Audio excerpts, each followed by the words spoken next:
అసలు ఆ విషయం నీకు ఎలా తెలుసు అని ఆ నర్స్ అవార్డ్ బాయ్ని అడిగింది.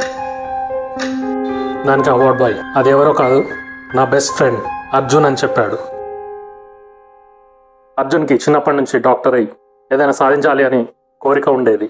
కానీ సడన్గా ఒకరోజు ఏం జరిగిందో తెలియదు, యాక్సిడెంట్లో అర్జున్ చనిపోయాడు. అర్జున్ చనిపోయినందుకు ప్రతి ఒక్కరు చాలా బాధపడ్డారు. కానీ ఒకరోజు ఆ వార్డ్ బాయ్ డ్యూటీలో ఉండగా అర్జున్ ఎవరో పేషెంట్కి ట్రీట్మెంట్ చేస్తూ కనిపెట్టాడు. ఆ తర్వాత ఆ వార్డ్ బాయ్కి అర్థమైంది అర్జున్ చనిపోయాడు, కానీ వాడి ఆశయం చనిపోలేదని.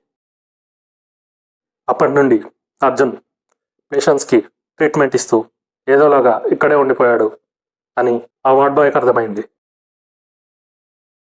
ఇదంతా విన్న ఆ నర్స్ తనకేం అర్థం కాలేదు,